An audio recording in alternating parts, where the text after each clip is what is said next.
जय माता दी सभी साधक को। मित्रों, आज मैं इस वीडियो को थोड़ा सीरियस तरीके से बनाऊंगा क्योंकि यहाँ किसी मूलांक के बारे में बात नहीं हो रही है, किसी की कुंडली के बारे में बात नहीं हो रही है। हम देवी तोतला के विषय में बात करेंगे।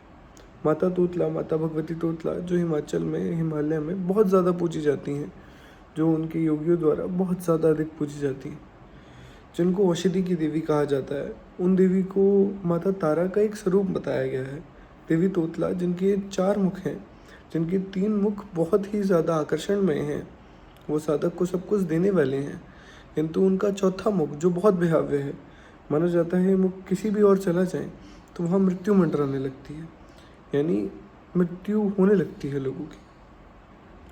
अब हम अगर इस प्रसंग में और आगे जाते हैं, इस विषय में और आगे जाते हैं, तो हमें पता लगता है कि केवल मनुष्य ही नहीं बल्कि नवग्रह, उल्कापिंड, देवता, दानव, यक्ष, यक्षिनियाँ, गंधर्व, किन्नरी, नाग आदि ये सब भी रोग ग्रसित होते हैं, और इन सबको औषधियों का फल मिले, इन सबको औषधियों से लाभ हों, इस कारण से ये देवी तोतला के मंत्र का उच्चारण करते हैं। देवी तोतला का मंत्र जो बहुत ज़्यादा लोकप्रिय नहीं है, कौलाचार में ही इसकी अधिक पूजा होती है, कौलाचार में इस मंत्र को अधिक जपा जाता है। इस कारण से ये देवी कौलाचार के अंदर ही सिमट के रह गई हैं, ऐसा हम कह सकते हैं। देवी की पूर्ण शक्ति का अभाव आपको तब होता है जब आप देवी के पुरुष चरण को पूर्ण करते हैं। देवी तोतला का पुरुष चरण, जैसे माता तारा का पुरुष चरण 4 लाख मंत्र जाप है, उसका 4 गुना है, क्योंकि देवी के 4 मुख हैं, यानी 4 गुना 16 लाख मंत्र होते हैं। 16 लाख मंत्र जाप पे देवी का पुरुष चरण संपूर्ण होता है। उसके बाद साधक किसी को भी अपने हाथ से राख भी दे देता है तो वो भी सामने वाले का रोग खत्म कर देती है, आप कह सकते हो।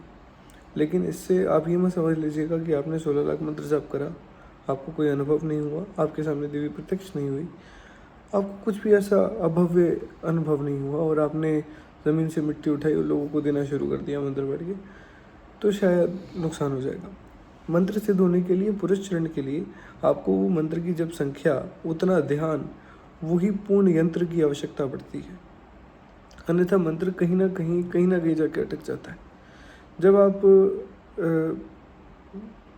रिमोट में सेल नहीं डालोगे तब तक आपका रिमोट चलेगा नहीं, और जब तक रिमोट को आप टीवी के आगे नहीं रखोगे, उस रिमोट को आप समझो वो माला है, वो जो सेल है वो आपका मंत्र है, और जो टीवी है वो देवी की प्राप्ति है, वो यंत्र है।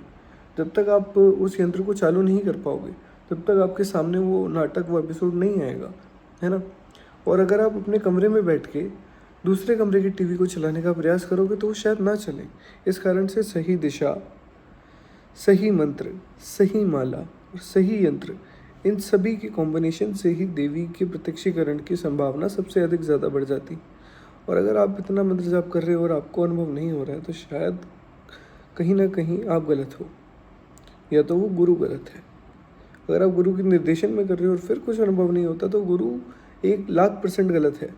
उस गुरु का त्याग कर दो, नहीं तो आप अपने जीवन का त्याग कर बैठोगे, क्योंकि कुछ प्राप्त तो हुआ नहीं, मंत्रों में लगे रहोगे, लेकिन आपको कोई सही सलाह नहीं देगा। इसको आप ऐसे ले सकते हैं कि पुराने समय में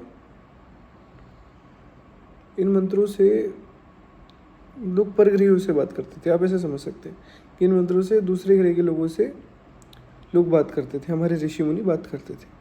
उन दूसरे ग्रह के लोगों को कुछ लोगों ने यक्ष की उपाधि दी, यक्षिनियों की उपाधि दी, अप्सराओं की उपाधि दी, लेकिन देवीय शक्ति जो है उन्होंने हमें बनाया है, तो वो देने वाली हैं। तो उनसे कांटेक्ट करने के लिए आपको कुछ भी गलती करनी आपकी मृत्यु को बुलाने के समान है। देवी तोतला का तो चौथा मुख भी इतना खतरनाक है। तो इस मंत्र को सही गुरु की निगरानी में कीजिएगा। जय माता दी।